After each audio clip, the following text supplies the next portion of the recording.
Hello everyone, आप सभी का स्वागत है मेरे channel golden era fan fiction में।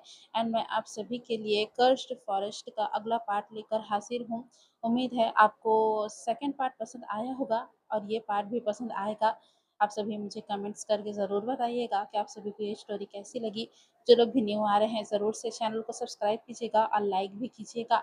तो चलिए बिना किसी देर के हम अपने इस हॉरर स्टोरी के सफ़र पर चलते हैं। जंगल की इस समस्या को सुलझा देने के बाद तीनों के तीनों कैंप की तरफ चल देते हैं। रास्ता अब थोड़ा अलग था। वो पेड़ जो रात को अचानक से आ गए थे वो अब यहाँ नहीं थे।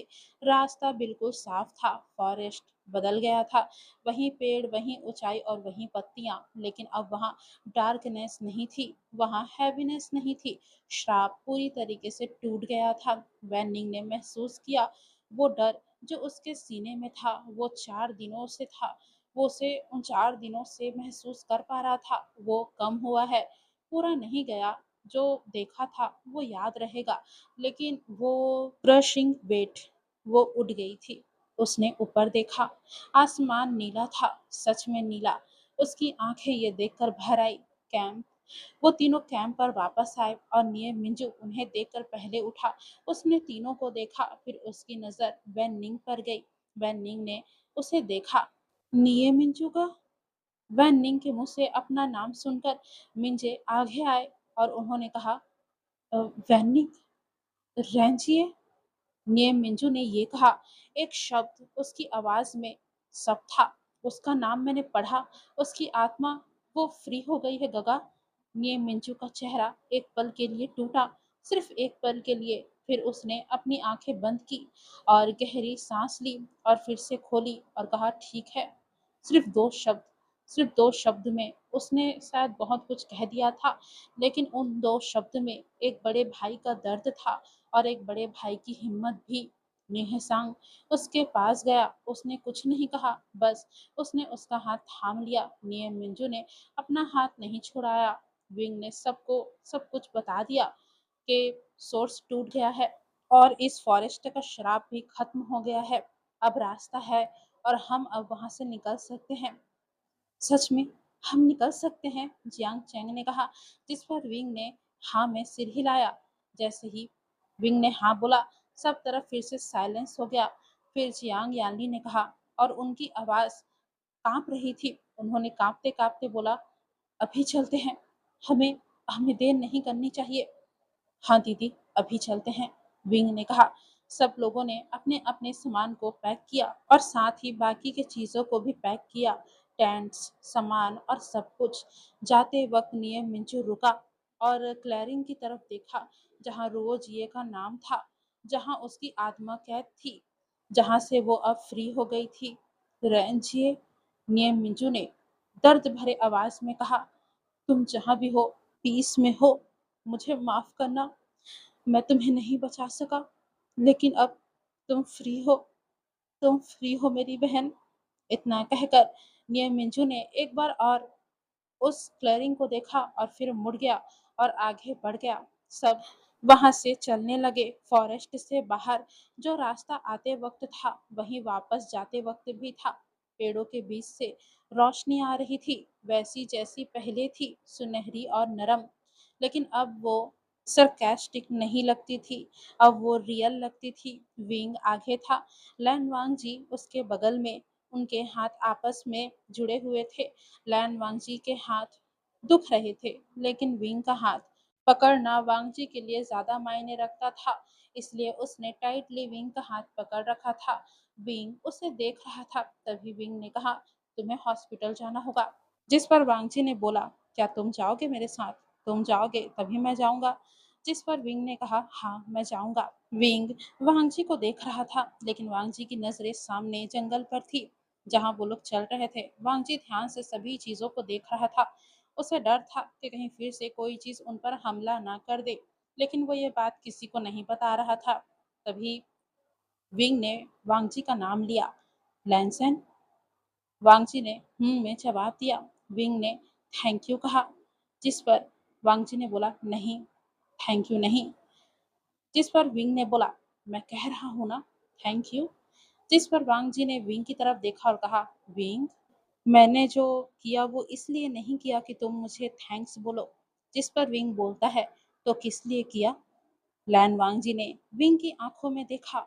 उस देखने में सब कुछ था और विंग भी अच्छे से समझ गया था। उसने नजर हटा ली क्योंकि वो आंसू नहीं आने देना चाहता था अपनी आंखों में, लेकिन फिर भी आंसू आ गए। विंग ने अपना चेहरा छुपाते हुए वांगजी से कहा, पागल। ये विंग ने लगभग फुसफुसाकर कहा था, लेकिन वांगजी ने सुन लिया था। वांगजी मुस्कुराया और हाँ बोला। उसने काफी ज्यादा क्यूट लिए बोला था, जिस पर विंग को हंसी आ गई थी। अब उन सभी को फॉरेस्ट का आखिरी पेड़ नजर आया। उसके बाद बहुत बड़ा सा खुला आसमान। सब वहीं रुक गए। वो लाइन जो फॉरेस्ट और बाहर के जगह के बीच में थी, विंग ने उस लाइन को देखा। फिर से पीछे मुड़कर उसने फॉरेस्ट को देखा। उस फॉरेस्ट में क्या हुआ था? रोए जिए वो रातें, वो डर, वो आत्माएं और ये सब लोग, ये सब यहाँ जिंदा सही सलामत थे।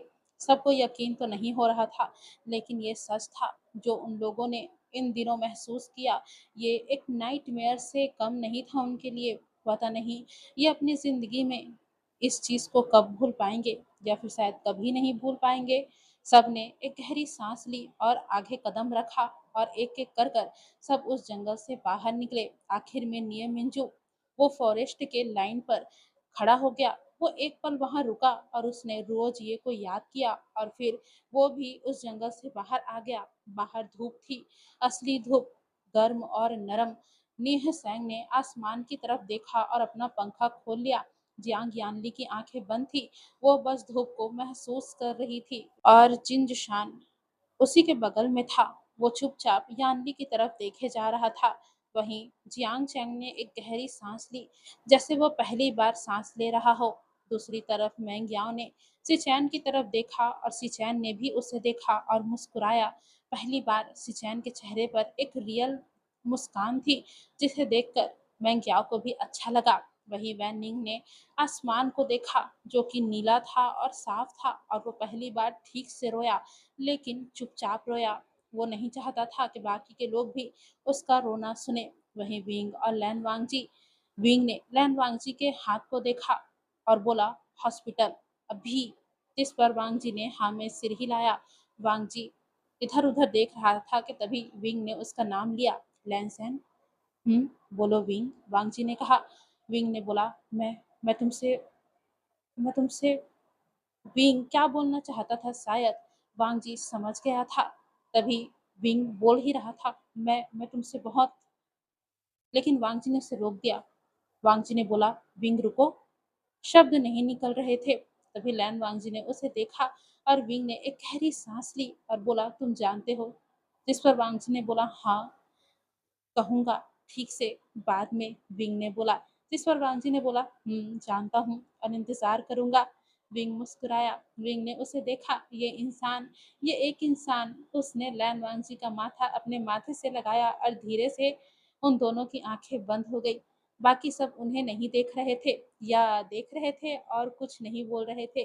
दोनों को ये पल मिलना चाहिए था। वो लोग जानते थे कि इन्हें थोड़ी प्राइवेसी की जरूरत है। अब सब बाहर थे। 9 लोग, 10 होने चाहिए थे। रोज ये वहां नहीं थी, लेकिन उसकी आत्मा वो फ्री थी और वो 9 जिंदा थे, थके हुए थे, टूटे हुए थे, लेकिन बदले हुए थे। पर फिर भी वो जिंदा थे और वो इसके शुक्रगुजार थे, क्योंकि जिंदगी बहुत ज्यादा कीमती होती है और उन्हें अपनी अपनी जिंदगी की कीमत अब समझ में आ चुकी है। ये पहला कदम था उनका उस फॉरेस्ट से बाहर का।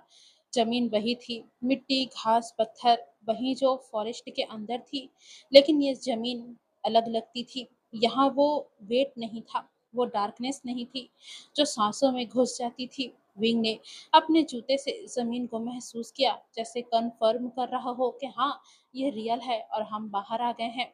चलते हैं, जियांग चैंग ने कहा। हाँ, सब ने हामी भरी और वो सब चलने लगे। फॉरेस्ट का गेट जहां से वो आए थे, अब वो दिख रहा था। वो पुराना पत्थर का निशान जो एंट्री पॉइंट था, वहां सब पहुंचकर रुक गए। विंग ने उस जगह को देखा। ये वही जगह थी जहाँ सबने फ़ोटोज़ खींचे थे और फ़ेसबुक पर डाले थे, हँसे थे और खुश हुए थे। यहीं से 1 महीने का उन लोगों ने प्लान बनाया था। 4 दिन में ही सब बदल गया था। नेहा सेंग ने अपना फ़ोन निकाला, उसने चेक किया बैटरी सिर्फ़ 3% थी। उसने एक मैसेज टाइप किया घर के लिए और वहाँ लिख दिया हम सब वापस आ रहे हैं और हम सब ठीक हैं। नेहा सेंग ने ये मैसेज सेंड कर दिया। मैसेज गया, नेटवर्क आ गया था। फॉरेस्ट के बाहर निकलते ही एक-एक करके सबके फ़ोन्स में नोटिफ़िकेशंस आने लगे। Message, missed call, Jiang Yanli के फ़ोन में उनकी माँ के लगभग 50 मिस्ड कॉल थे। यानली की आँखें भर आई। उन्होंने उनको कॉल किया, माँ! दूसरी तरफ से आवाज़ आई और यानली रो दी। वो चुपचाप मुँह पर हाथ रखकर रो रही थी। जियांग चैंग उसे देख रहा था। वो उनके पास गया और उनके कंधे पर हाथ रखा। यान ली ने उसे देखा आँसुओं में और वो मुस्कुराई। लैन वांगची का फ़ोन। लैन सिचैन ने उसे देखा दूर से। वो वांगची के पास गया। वांगजी, लैन वांगजी ने अपने बड़े भाई को देखा। लैन सिचैन ने उसके हाथ देखे जो अभी भी लाल थे और जले हुए थे। सिचैन ने पूछा, ये क्या है? तुम ठीक हो ना? जिस पर वांगजी ने बोला, गगा, ये ठीक हो जाएगा। वांगजी, सिचैन की आवाज़, उसमें एक दर्द था, बड़े भाई का दर्द। जब वो देखता था कि उसके छोटे भाई को चोट लगी है, तो उसका दिल दर्द हो रहा था। तुमने विंग के लिए ये सब किया? लैन सिचैन ने ये कहकर उसे देखा। फिर उसने लैन वांगची को गले से लगा लिया। लैन वांगची थोड़ा-सा सरप्राइज़ हुआ, फिर उसने भी धीरे से लैन सिचैन को गले से लगा लिया। मुझे डर लग गया था, तुम्हारे लिए, सिचैन ने धीरे से कहा। जब तुम तीनों गए, मुझे डर लग गया था। हम वापस आ गए भाई, वांगजी ने कहा। हाँ, सिचैन ने उसे छोड़ा। उसकी आंखें थोड़ी नम थी। हॉस्पिटल पहले, फिर सब बाद में, ठीक है? जिस पर वांगजी ने भी हामी भरी। वहीं निये मिंजू एक तरफ खड़ा था अकेला, बाकी सब अपने-अपने में थे। कोई कॉल में, कोई मैसेजेस में एक दूसरे से बातें कर रहे थे। सिर्फ वही एक तरफ खड़ा था और फॉरेस्ट की तरफ देख रहा था। रेंजिए, बार-बार उसे रेंजिए ही याद आ रही थी। तुम यही थी, इसी फॉरेस्ट में और मैं बाहर हूँ। तुम्हें लेकर मैं नहीं जा सका, तुम्हें बचा नहीं सका। यही सोच-सोच कर उनकी मुट्ठियाँ बंद हो रही थी और ज़्यादा उनकी मुट्ठियाँ कसती जा रही थी। दगा, दगा को डरना नहीं चाहिए। दगा कमज़ोर नहीं होते। दगा हमेशा सबको बचाता है, लेकिन आज दगा नहीं बचा सका। कदमों की आवाज़ आई। ये मिंजू ने पीछे देखा। कोई उसके बगल में आकर खड़ा हो गया था। वो और कोई नहीं, नैन्सी चैन था। वो भी फॉरेस्ट की तरफ देख रहा था, चुपचाप।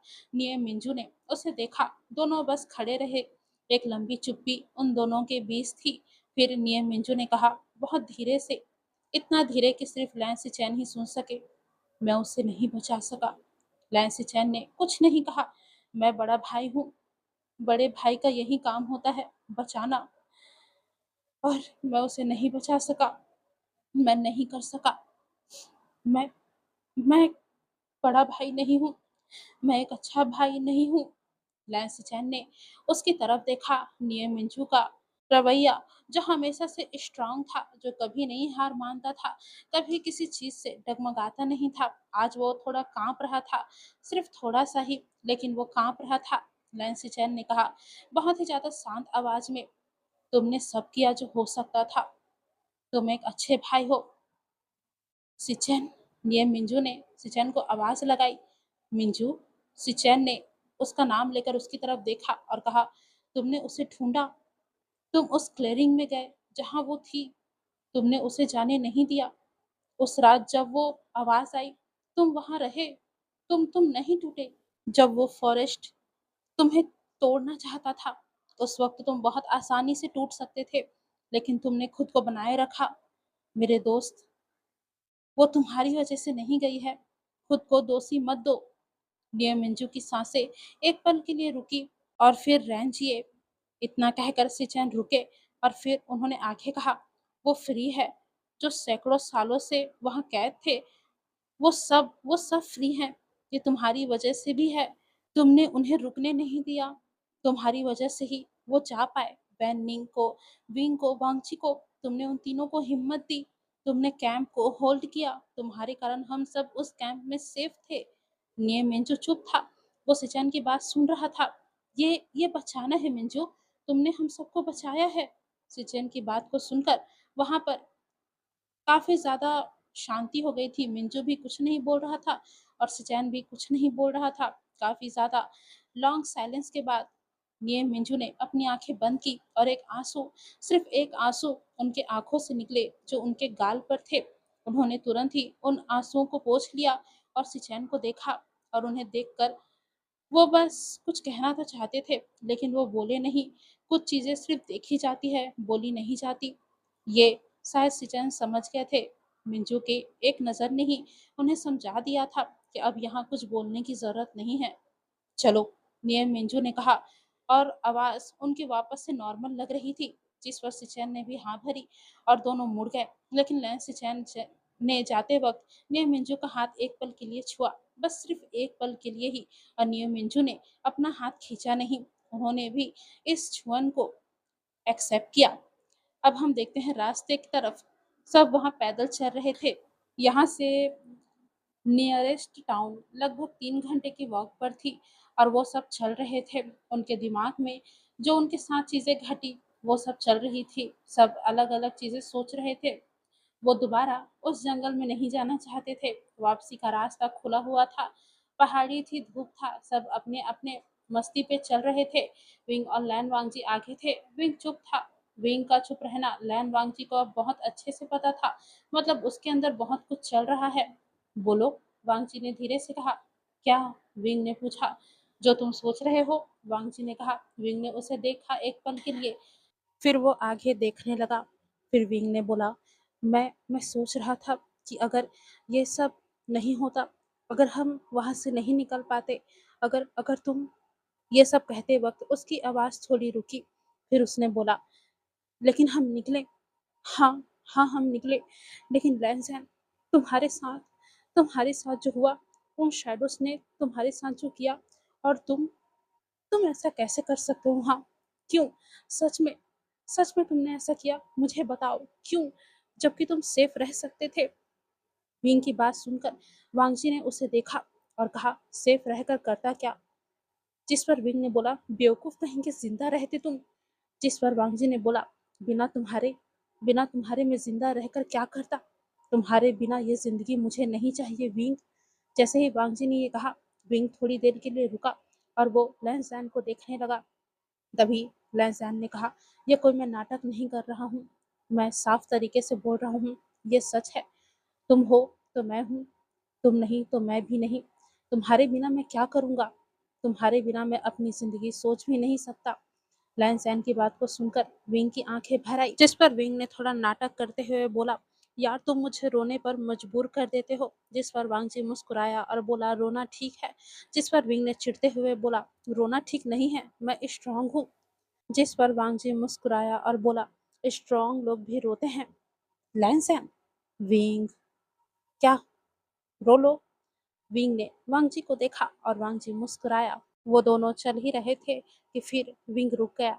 रास्ते के किनारे उसे एक बड़ा सा पत्थर नजर आया और वो बिना वांगजी से कुछ कहे उस पत्थर के पास चला गया और उस पर बैठ गया। वांगजी भी उसके पास आया और उसके बगल में बैठ गया। और फिर विंग, जो हमेशा हंसता था, जो हमेशा खुद को स्ट्रांग दिखाता था, जो हमेशा सबके लिए सब कुछ करता था, वो रोया, लेकिन जोर से नहीं। उसके मुंह से आवाज नहीं निकल रही थी, बस उसके आंखों से आंसू गिर रहे थे। लैन वांगची ने उसे कुछ नहीं कहा, उसने बस अपना कंधा विंग की तरफ झुकाया और विंग ने उस पर अपना सिर रख दिया और वो रोता रहा। रोज ये के लिए, उन रातों के लिए, उस डर के लिए जो उसने फील किया था, लेकिन किसी को नहीं दिखाया था, उस गिल्ट के लिए जो उसे अपने दिल की गहराई में महसूस हो रहा था, लेकिन वो इस बारे में किसी को नहीं बता सकता था। और वो इसलिए भी रो रहा था ताकि उसे थोड़ा रिलीफ फील हो, और ऐसा हुआ भी। उसे थोड़ा हल्का महसूस होने लगा क्योंकि वो अब बाहर था और लैन वांगजी यहाँ था उसके पास। पीछे से बाकी लोग आ रहे थे। जियांग चैंग ने उसे देखा और वो रुक गया। बाकी सब भी धीरे धीरे आ रहे थे। जब जियांग चैंग ने देखा कि बाकी सब आ रहे थे, तब उसने बाकी सबको अपने हाथ से इशारा किया और बोला, आगे जाओ। और बाकी सब भी जियांग चैंग के कहने पर आगे निकल गए। जियांग चैंग एक पल के लिए रुका और उन दोनों को देखा। विंग रो रहा था। आखिरी बार विंग को रोता उसने कब देखा था? शायद बचपन में। उसने अपनी नजरें हटाई और वो भी वहां से चला गया, क्योंकि जियांग चैंग समझ गया था कि कुछ मोमेंट्स ऐसे होते हैं जिसमें बीच में दखल अंदाजी नहीं करनी चाहिए। और ये मोमेंट विंग और वांगजी का था। वांगजी विंग को संभाल रहा था। यहाँ पर जियांग चैंग का कोई काम नहीं था, ये वो समझ गया था। अब आधे घंटे के बाद विंग ने अपनी आंखें पोंछी और उठा और बोला, चलो चलते हैं वांगजी। जिस पर वांगजी ने भी हाँ में सिर हिलाया और वो दोनों अब आगे बढ़े। विंग ने लैन वांगजी का हाथ थाम लिया, उसके जले हुए हाथों को नहीं, बल्कि दूसरे वाले हाथों को जो थोड़ा ठीक थे। उसके हाथ को देखते हुए विंग ने बोला, पहले हॉस्पिटल जाएंगे। जिस पर वांगजी ने हाँ कहा। फिर विंग ने बोला, फिर घर जाएंगे। जिस पर फिर से वांगजी ने हाँ बोला। फिर विंग ने बोला, फिर खाना खाएंगे यानी दीदी के हाथों का। जिस पर वांगजी ने फिर से हाँ बोला। फिर विंग ने बोला, फिर आराम से सोएंगे। ना जाने कितने रातों से मैं सोया नहीं। जिस पर वांगजी ने फिर से हाँ बोला। फिर उसके बाद विंग ने बोला, फिर उसके बाद बात करेंगे। जिस पर वांगजी ने उसे देखा और पूछा, कौन सी बात? और विंग ने बोला, वही बात जो मैंने कहा था बाद में कहूँगा, वो वाली बात, तुमसे बहुत सारी वाली बात, समझ गए ना? जिस पर वांगजी की आंखें थोड़ी सॉफ्ट हुई और बोला, ठीक है। जिस पर विंग ने बोला, प्रॉमिस कहूँगा। जिस पर वांगजी ने कहकर जवाब दिया। अब 2 घंटे की वॉक के बाद नीह सेंग काफी थक गया था। नीह सेंग बोलता है, दगा मुझसे अब नहीं चला जाता। जिस पर नियम मुझे बोलते हैं, चलना होगा। लेकिन दगा मेरे पैर। तभी नियम मिंजू थोड़ा सा घूरते हैं और बोलते हैं, चलो चलते हैं, जल्दी जाना है। जिस पर नेहा सेन थोड़ा मुंह फुलाता है और बोलता है, दगा आप बहुत ज्यादा क्रूअल हैं। जिस पर नियम मिंजू है सैंग को देखते हैं और बोलते हैं, हाँ मैं क्रूअल हूँ, अब चलो। जब नेहा सैंग देखता है कि उसकी दाल नियम मिंजू के आगे नहीं गल रही है, तो वो सिचन के पास जाकर बोलते हैं, सिचन का आप कुछ बोलो ना। जिस पर लैन सिचन मुस्कुराते हुए फैसांग से कहते हैं, फैसांग बस थोड़ा और है, चलो ना। जिस पर फैसांग मुंह फुलाता है और बोलता है, आप भी मिंजू गगा की तरफ हो। तभी सिचन बोलते हैं, फैसांग टाउन पास में है। कितने पास? बस 1 घंटा और लगेगा, चलो। जैसे ही फैसांग ये सुनता है, वो आसमान की तरफ देखने लगता है और बोलता है, ठीक है। फिर उसने अपना पंखा खोला और वो खुद को हवा करने लगा था। फिर वो सब चलते रहे। वही मैंग्याओ चुप था। वो चल तो रहा था सबके साथ, लेकिन वो थोड़ा अलग था। और ये बात सुचैन ने नोटिस किया। धीरे धीरे सुचैन मैंग्याओ के पास गए और उससे बात करने की कोशिश की। मैंग्याओ। जैसे ही मैंग्याओ ने सुना कि कोई उसे आवाज दे रहा है, तो वो मुड़कर उस तरफ देखता है जहां पर सिचन उसका नाम ले रहे थे। हाँ सिचन का क्या हुआ? जिस पर सिचन पूछते हैं, तुम ठीक हो? जिस पर मैंग्याओ मुस्कुराता है और हाँ में अपना सिर हिलाता है। पर सिचन को थोड़ा डाउट था, तो इसलिए वो फिर से पूछते हैं, सच में तुम ठीक हो ना? जिस पर मैंग्याओ ने एक पल के लिए रुककर सिचन को देखा और बोला, मुझे मुझे आपको कुछ बताना है। जैसे ही मैंग्याओ ने ये कहा, सिचैन ने उसे देखा और बोला, क्या तुम यही बताना चाहते हो? अगर हाँ तो बता सकते हो। जिस पर मैंग्याओ ने एक बार सबकी तरफ देखा जो उसे नहीं देख रहे थे। सब अपने अपने में मग्न थे। तभी मैंग्याओ ने कहा, नहीं सिचैनगा, मैं अभी यहाँ पर आपको नहीं बता सकता। मैं बाद में बताऊंगा, लेकिन बताऊंगा जरूर। ये बहुत ज़्यादा ज़रूरी है। जिस पर सिचन ठीक है बोलते हैं। अब मैंग्याओ आगे देखता है। उसके मन में जो चल रहा था, वो अभी से नहीं था, लगभग 4 दिन पहले से था। जब से उसने वो इनक्रिप्शन पढ़ी थी, और उससे पहले, उससे भी पहले, जब से वो यहाँ आया था। वो जानता था, उसे पहले से पता था इस फॉरेस्ट के बारे में। पूरा नहीं, लेकिन कुछ कुछ तो पता था, और उसने ये नहीं बताया था। क्यों? ये वो खुद नहीं जानता था, या शायद जानता था और मानना नहीं चाहता था। सिचन को अब वो बताना चाहता था, क्योंकि अब ये जरूरी हो गया था। वो सब कुछ सिचन को बताना चाहता था। वहीं वैन निंग और जियांग चैंग, ये कॉम्बिनेशन नॉर्मली ज्यादा बात नहीं करता था। जियांग चैंग कोल्ड पर्सनैलिटी का था, वहीं वैन निंग क्यूट। लेकिन आज वो दोनों साथ चल रहे थे। वैन निंग, जीगा, तुम ठीक तो हो ना? जांग चैंग की बात को सुनकर वैन निंग ने सोचा। वो ऑनेस्टली जवाब देना चाहता था, और उसने ये दिया भी। वैन निंग ने बोला, नहीं, अभी नहीं गा, मैं ठीक नहीं हूँ। तभी जियांग चैंग ने कहा, हेलुसिनेशन जो तुमने देखा तुम्हें याद है? जिस पर वैनिंग ने हाँ में सिर हिलाया। फिर जियांग चैंग ने कहा, घबराओ नहीं, वो रियल नहीं था वैनिंग। जिस पर वैनिंग ने उसे देखा और बोला, मुझे पता है, लेकिन वो दिखा तो रियल ही था। वैनिंग की बात सुनकर जियांग चैंग ने सोचा और बोला, हाँ सही बोल रहे हो। जैसे ही जियांग चैंग ने ये बोला, वैनिंग ने उसे देखा और वो थोड़ा सा सरप्राइज्ड लग रहा था। तभी जियांग चैंग ने आंखें देखा और बोला, मुझे भी जब यानली दीदी की आवाज़ आई थी, वो वो काफ़ी ज़्यादा रियल लग रही थी, पर मैं जानता था कि वो रियल नहीं थी। लेकिन मेरा पूरा जिस्म मुझसे ये कह रहा था कि ये रियल है, जाओ, जाओ उसके पास जाओ। लेकिन आप नहीं गए, है ना गा? हाँ वैनिंग, मैं वहाँ नहीं गया। गा, आपने खुद को कैसे रोका? ये तो बहुत ज़्यादा मुश्किल था ना? जिस पर जियांग चैंग ने सोचा और बोला, हाँ वैनिंग, मुश्किल तो था। यान लीदी रियल वाली मेरे बगल में ही बैठी हुई थी और मैं उनका हाथ टाइटली पकड़े हुए था। मैंने बस उस हाथ पर ध्यान दिया, उस रियल चीज़ पर जो मेरे सामने थी, ना कि उस फेक चीज़ पर जो मुझे अपनी तरफ बुला रही थी। जियांग चैंग की बात को वैनिंग ध्यान से सुन रहा था। रियल चीज़ पर? हाँ, रियल चीज़ पर। ये बहुत ज़्यादा हेल्पफुल है। तभी जियांग चैंग ने उसे देखा और बोला, तुमने तुमने उस फॉरेस्ट में अकेले वो सारे नाम पढ़े ना, इतने सारे? जिस पर वैनिंग ने हाँ कहा और बोला, ये बहुत ब्रेव था, तुमने बहुत अच्छा काम किया। वैनिंग ने जियांग चैंग को देखा। जियांग चैंग जो कॉम्प्लीमेंट बहुत ज़्यादा कम देता था, वो आज उसे कॉम्प्लीमेंट दे रहा था। मुझे डर लग रहा था गा। तभी जियांग चैंग ने बोला, हाँ इसलिए तो तुम ब्रेव थे। वैन निंग ने उसे देखा और फिर धीरे से मुस्कुराया और बोला, थैंक यू जियांग चैंगा। हाँ, अब चुप रहो, चलने में एनर्जी लगाओ, जियांग चैंग ने कहा और वैन निंग हंसा। उसकी हंसी छोटी सी थी, लेकिन पहली हंसी उस फॉरेस्ट के बाद ये वैन निंग के चेहरे पर थी। दूसरी तरफ जिनजुशान और जियांग यानली, वो दोनों एक साथ ही चल रहे थे। यानली काफी ज्यादा थकी हुई थी, शरीर से भी और मन से भी। जिनजुशान ने ये नोटिस किया और वो रुक गया। रुको। जैसे ही जिनजुशान ने ये कहा, यानली रुकी और पीछे मुड़कर देखने लगी और बोला, क्या हुआ? जिनजुशान ने अपना बैग उतारा और उसमें से एक चॉकलेट बार बाहर निकाला और उसे यानली को देते हुए बोला, लो खा लो। यानली ने उसे देखा और कहा, ये तुमने रखी थी? हाँ यानली, मैंने रखी थी। तो तुमने इतने दिनों से इसे खाया क्यों नहीं?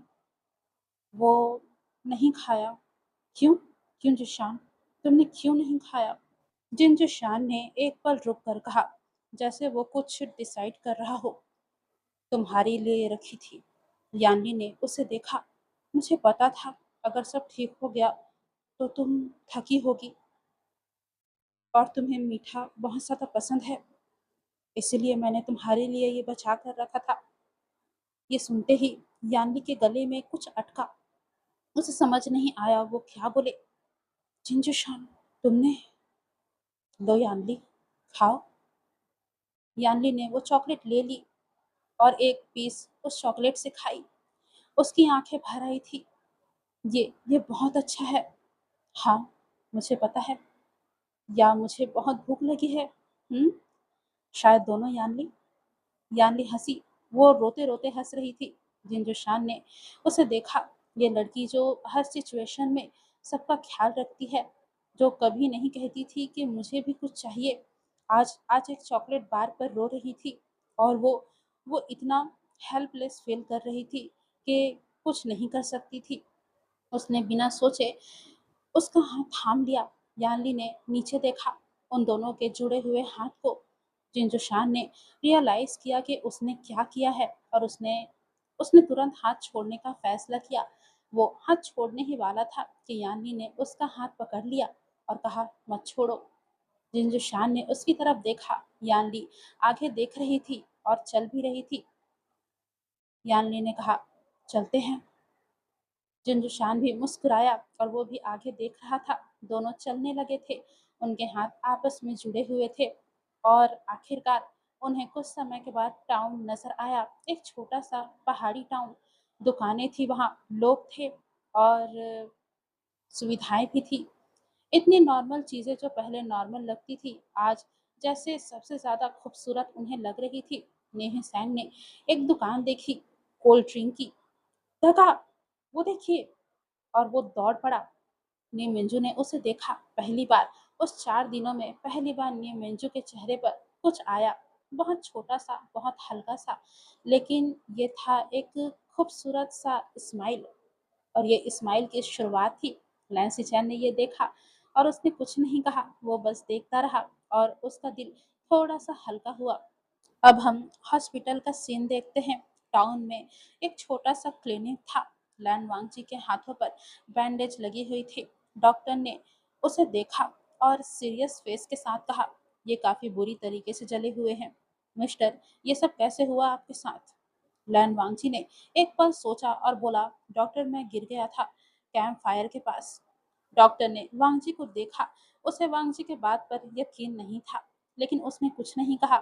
फिर डॉक्टर ने अच्छे से वांगजी को बैंडेज वगैरह किया और बोला, "आपको कुछ दिन अच्छे से रेस्ट करना चाहिए। जितना हो सके उतना अपने हाथों के काम को अवॉइड कीजिएगा, नहीं तो आपको और तकलीफ होगा। और ये क्रीम, इसे आपको लगाना है और ड्रेसिंग, ये डेली होगी आपकी।" जिस पर वांग जी ने ठीक है बोल दिया। और वहीं बिंग, वो पूरे टाइम वहीं पर ही था। वो 1 मिनट के लिए भी वांग जी को छोड़कर नहीं गया था। बिंग डॉक्टर के हर वर्ड को ध्यान से सुन रहा था। वो हर एक-एक बातों पे ध्यान दे रहा था। लैन वांगजी ने उसे देखा, जो सारी बातों को नोट कर रहा था, वो भी अपने फ़ोन पर। ये विंग था, उसका विंग। उसका नेचर ऐसा ही था, जो दुनिया के लिए एक बेफ़िक्रा इंसान था, लेकिन अपने लोगों के लिए सब कुछ कर गुज़रने की हिम्मत रखता था। अब बैंडेज पूरी हुई। विंग ने वांगजी का हाथ देखा बहुत ज़्यादा ध्यान से, जैसे कन्फर्म कर रहा हो कि ये ठीक है। "दर्द है?" वांगजी ने विंग की तरफ देखा और बोला, "थोड़ा-सा।" "थोड़ा-सा मतलब?" "मतलब ठीक है विंग, मैं सँभाल लूँगा।" "लैंसन?" "हाँ, अगर ज़्यादा दर्द हो तो बताना।" "हुँ, प्रॉमिस बताओगे ना?" विंग बताऊँगा।" विंग ने उसे देखा एक लॉन्ग और सीरियस नज़र से। फिर उसने लैन वांगजी का बैंडेड लगा हुआ हाथ बहुत ही धीरे से अपने दोनों हाथों में लिया और झुककर उस बैंडेज वाले हाथों पर अपने होंठ रखे बहुत ही ज़्यादा धीरे से। लैन वांगची की सांसें थोड़ी रुकी। विंग ने ऊपर देखा और कहा, "ठीक हो जाएगा।" लैन वांगची की आंखें उस मोमेंट में इतनी वार्म थी कि विंग को लगा वो फिर रो देगा। "हाँ, ये ठीक हो जाएगा विंग। अब तुमने तो इसमें किस कर दिया है, अब तो ये जल्दी ठीक होगा।" इतना कहकर वांगची ने विंग को गले लगा लिया और विंग भी वांगची के सीने पर अपना सिर रखकर उसके धड़कन को महसूस करने लगा। अब हम रात का सीन देखते हैं। एक होटल जो टाउन में था, सब वहीं रुके थे और उन्होंने कमरे ले लिए थे। खाना खाया था, होटल का सिंपल खाना, लेकिन सबने अच्छे से खाया था क्योंकि उन्हें भूख लगी थी और उनकी भूख रियल थी। खाने के बाद सब अपने-अपने कमरों में गए। वो सब इतने थके हुए थे कि बिस्तर पर लेटते ही उन्हें नींद आ गई। लेकिन मैंग याओ ने सिचेन को रोका और कहा, "सिचेन का, अभी मैं आपसे बात करना चाहता हूँ।"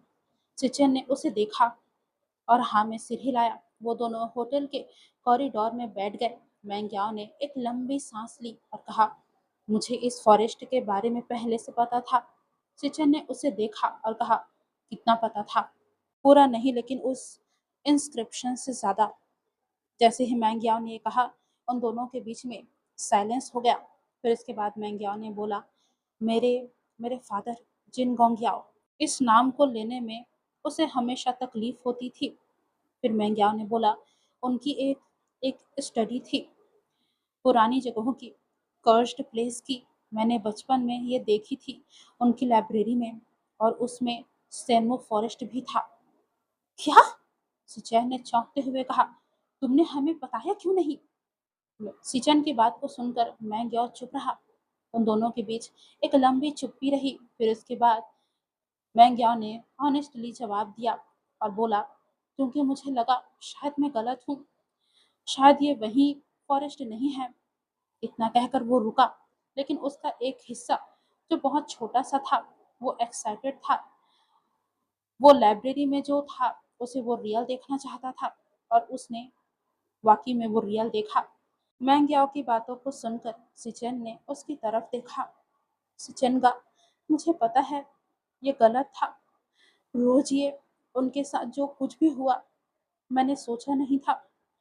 हाँ, मैं ये जानता हूँ कि ये मेरी वजह से नहीं था, लेकिन अगर मैंने बताया होता तो शायद शायद ये सब ना होता।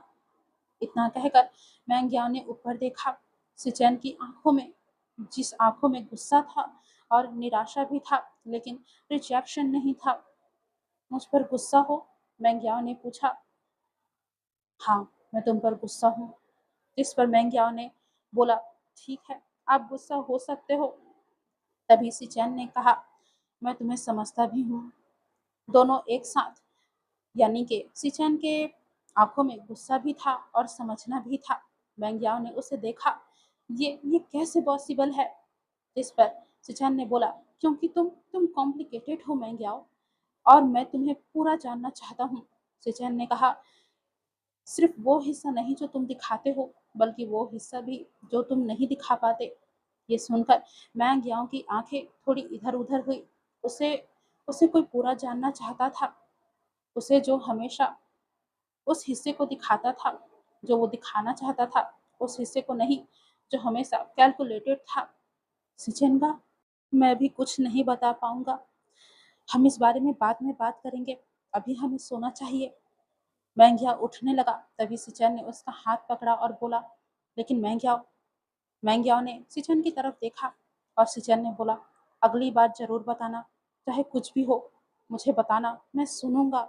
सिचेन की बात को सुनकर मैंग्याओ ने उसे देखा और हाँ में सिर हिलाया। सिचेन उठा और वो दोनों चलने लगे। मैंग्याओ ने उसकी पीठ देखी और वो मन में सोच रहा था, ये इंसान, वो लैंस सिचेन को कभी डिजर्व नहीं करता था, लेकिन वो उसके पास था, उसके साथ था। सिचेनगा, मैंग्याओ की आवाज को सुनकर सिचेन रुके और उन्होंने मैंग्याओ की तरफ अपनी नजरें की। मैंग्याओ हल्का सा मुस्कुराया और सिचेन को थैंक यू कहा। सिचेन भी मुस्कुराया और गुड नाइट मैंग्याओ कहकर वहां से चला गया। मैंग्याओ ऊपर आसमान को देखने लगा। आज चांद काफी बड़ा नजर आ रहा था। वो चमक भी रहा था और उस चांद में मैंग्याओ को सिचेन नजर आ रहा था। वो खुश था, लेकिन वो डर भी रहा था कि वो अपनी रियलिटी, यानी कि वो अपने बारे में खुलकर कैसे सिचेन को बताए। ये वो सोच नहीं पा रहा था। क्या सब कुछ जानने के बाद भी सिचेन उसे एक्सेप्ट करेगा? ये उसके मन में अजीब से ख्याल चल रहे थे।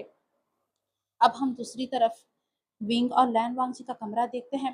वहां दो बेड्स थे। विंग ने लैन वांगजी को उसके बेड पर बैठाया और उसका बैंडेज चेक किया। तुम ठीक हो? हाँ विंग, मैं ठीक हूँ।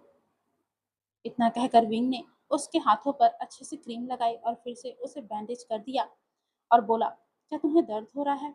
जिस पर वांगजी ने बोला, नहीं, पहले से ठीक है। तभी विंग ने उसे देखा और वो लैन वांगजी के बगल में ही आकर बैठ गया। लैनसन, हम्म, वो बात जो मैंने कहा था बाद में कहूंगा। जैसे ही विंग ने ये कहा, लैन वांगजी ने उसे देखा और विंग ने एक गहरी सांस ली और बोला, मैं तुमसे बहुत ज्यादा प्यार करता हूँ, बहुत ज्यादा। लैन वांगजी ने उसे देखा, इतना कि जब तुम उस शैडो से लड़ रहे थे और मैं देख रहा था, तो मेरे अंदर कुछ था जो जो तोड़ने वाला था।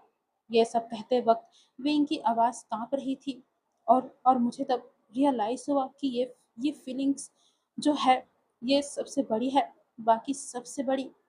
लैन वांगजी चुप था। मैं जानता हूँ तुम कहोगे लेकिन आज आज मुझे कुछ ज्यादा चाहिए। लैन वांगजी ने उसे देखा एक लंबी और गहरी नजर से। फिर उसके बाद वांगजी ने कहा, विंग, मैं तुमसे इस जिंदगी में जितना प्यार किया जा सकता है उतना प्यार करता हूँ। मेरे प्यार की कोई सीमा नहीं है। मैं तुम्हें नाप कर नहीं बता सकता, बस तुम्हें दिखा सकता हूँ कि मैं तुमसे कितना बेपनाह मोहब्बत करता हूँ। जैसे ही वांगजी ने कहा, विंग ने अपनी आंखें फाड़ फाड़ कर वांगजी की तरफ देखी। विंग की सांसें रुकने को हो गई थी। विंग खुश हो गया था कि आखिरकार इस बोलने वाले इंसान ने के अलावा कुछ और तो बोला। लैंसन, तुमने तुमने बोल दिया, सच में तुमने बोल दिया। मैंने सोचा नहीं था कि तुम ये बोलोगे। ओ गॉड। विंग हंस रहा था वो रोते-रोते हँस रहा था। ये वही हँसी और ये वही विंग था जिससे वांगजी बहुत ज़्यादा प्यार करता था। वांगजी उसे अपनी प्यार भरी नज़रों से देख रहा था और उसे लगा कि यही है उसका सब कुछ, यही हँसी, यही इंसान, ये उसके लिए सब कुछ है, जिस पर वो अपनी पूरी ज़िंदगी लुटा सकता है। विंग भी उसे देख रहा था। विंग मुस्कुराया और वो वांगजी के पास आ गया और उसके कंधे पर सिर रख लिया। वांगजी ने भी अपने बैंडेड लगे हाथों से उसे थाम लिया। हाँ, उसे दर्द था, लेकिन ये दर्द ज़्यादा नहीं था। लैंसन, हुँ? हम घर जाएँगे। हाँ, विंग, हम घर जाएँगे और यान्ली दीदी का खाना खाएँगे, जो यान्ली दीदी हमारे लिए बनाएगी। हाँ, विंग, हम खाएँगे और फिर कभी किसी हॉन्टेड फॉरेस्ट में नहीं जाएँगे, ओके? हाँ, विंग, हम नहीं जाएँगे। प्रॉमिस ना वांगजी?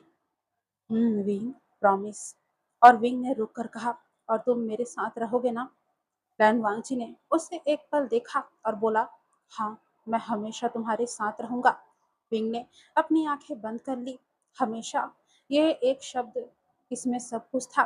धीरे धीरे उनकी सांसें स्लो हुई और उन्हें नींद आ गई। लैन वांगजी ने उसे देखा सोते हुए। ये चेहरा जो हमेशा चलता रहता था, आज शांत था। आखिरकार उसने रूम की लाइट्स को बंद कर दिया। अंधेरे में वांगची ने विंग का हाथ थामे रखा। हमेशा उसने कहा था, और वो जो कहता है वो करता है। अब रात को सब सो रहे थे। होटल शांत था, टाउन शांत था और दूर, बहुत दूर शैनमो फॉरेस्ट भी अब शांत था। पहली बार सालों में सच में वहां शांति थी। वो पत्थर टूट गया था। वो आत्माएं फ्री हो गई थी। जो सेंचुरीज से कैद थे वो अब खत्म हो गए थे। फॉरेस्ट अब सिर्फ एक फॉरेस्ट थी। पेड़, मिट्टी, हवा, पत्तियां बस। और उन पेड़ों के बीच एक जगह जहाँ वो क्लियरिंग थी, वहाँ एक रोशनी थी, एक छोटी सी रोशनी जो एक पल के लिए आती, जैसे वो गुड बाय कह रही हो। और वो रोशनी फिर वो उस नीले आसमान में ऐसे समा गई जैसे वो रोशनी इस दुनिया में कभी एग्जिस्ट नहीं करती थी। अब हम रात का सीन देखते हैं। सभी लोग आराम से सो रहे थे। काफी ज्यादा गहरी रात थी। आसमान पे खूबसूरत चांद और तारे नजर आ रहे थे कि तभी अचानक से मौसम बदल जाता है और काले घने बादल आ जाते हैं। लेकिन किसी को भी खबर नहीं थी।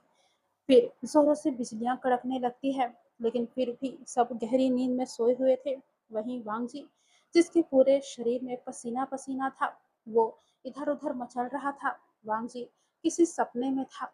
वांगजी सपने में खुद को और विंग को देखता है। वांगजी खुद को फॉरेस्ट में पाता है, उसी सैम फॉरेस्ट में।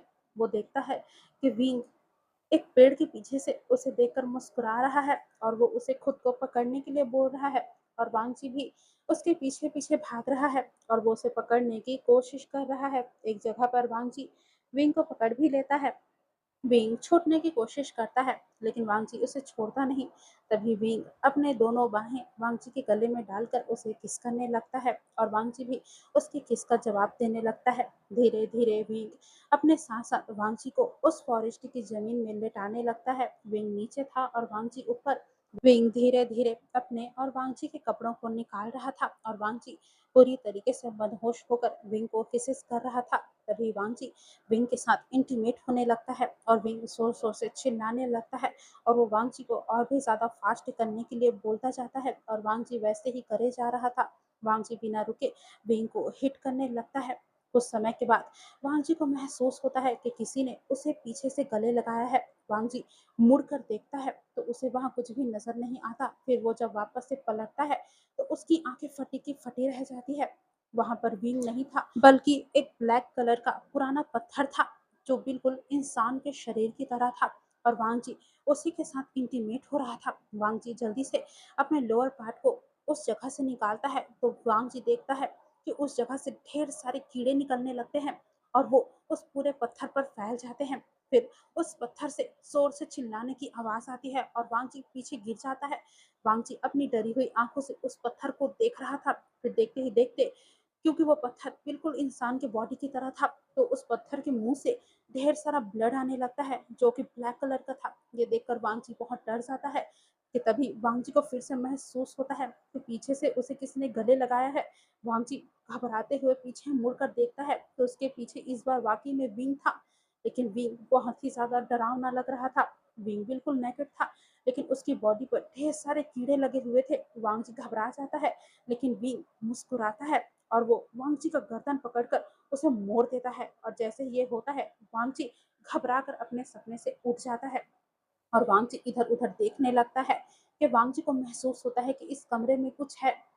वांग जी इधर-उधर देखता है तो उसे विंडो के पास कुछ नज़र आता है। वांग जी देखने लगता है, लेकिन काफ़ी ज़्यादा अंधेरा था, इसलिए उसे क्लियरली नज़र नहीं आ रहा था। लेकिन वांग जी को पता चल रहा था कि वहाँ पर कोई फ़िगर है जो खड़ी हुई है, कि तभी से अचानक बहुत तेज़ बिजली कड़कती है और वांग जी को रोशनी में नज़र आता है कि वहाँ पर विंग खड़ा हुआ है, बिल्कुल वैसे ही जैसे उसने सपने में देखा था, नेकेड, और उसकी पूरी बॉडी पर कीड़े लगे हुए हैं। वो विंग वांग जी की तरफ अपना हाथ बढ़ाता है कि तभी फिर से एक बार और बिजली कड़कती है और वांग जी देखता है कि वो विंग वहां से गायब हो चुका था। वांग जी काफी ज्यादा डर जाता है। वांग जी हिम्मत करके उस रूम की लाइट्स को ऑन करता है और उस जगह पर देखता है, लेकिन वहां पर कुछ भी नहीं था। और फिर भी वांग जी अपने बगल की जगह को देखता है, जहाँ पर विंग आराम से सो रहा होता है। वांग जी विंग को ही देखने लगता है और फिर उसके बाद वांग जी अपना चेहरा दूसरी तरफ करता है, तो वांग जी देखता है कि वो विंग जिसको उसने सपने में देखा था, वो जस्ट उसके फेस के पास ही है। वांग जी चिल्लाने ही वाला होता है कि वो जो विंग था, जो सपने वाला विंग था, वो वांग जी का मुंह अपने हाथों से दबा देता है। वांग जी को बहुत घिन महसूस हो रहा था, क्योंकि उस विंग के बॉडी से कीड़े निकल रहे थे। विंग बहुत अजीब तरीके से वांग जी को देखकर मुस्कुराता है और वांग जी अपनी घबराई हुई आंखों से उस विंग को देख रहा होता है, तो तभी अचानक से लाइट चली जाती है। वांग जी इधर-उधर करता है, फिर जब लाइट्स वापस आती है, तो वांग जी देखता है कि वहाँ पर कोई भी नहीं था, कोई भी नहीं। वांग जी बहुत ज़्यादा घबरा जाता है, तो वो विंग को चेक करता है, विंग बिल्कुल ठीक था।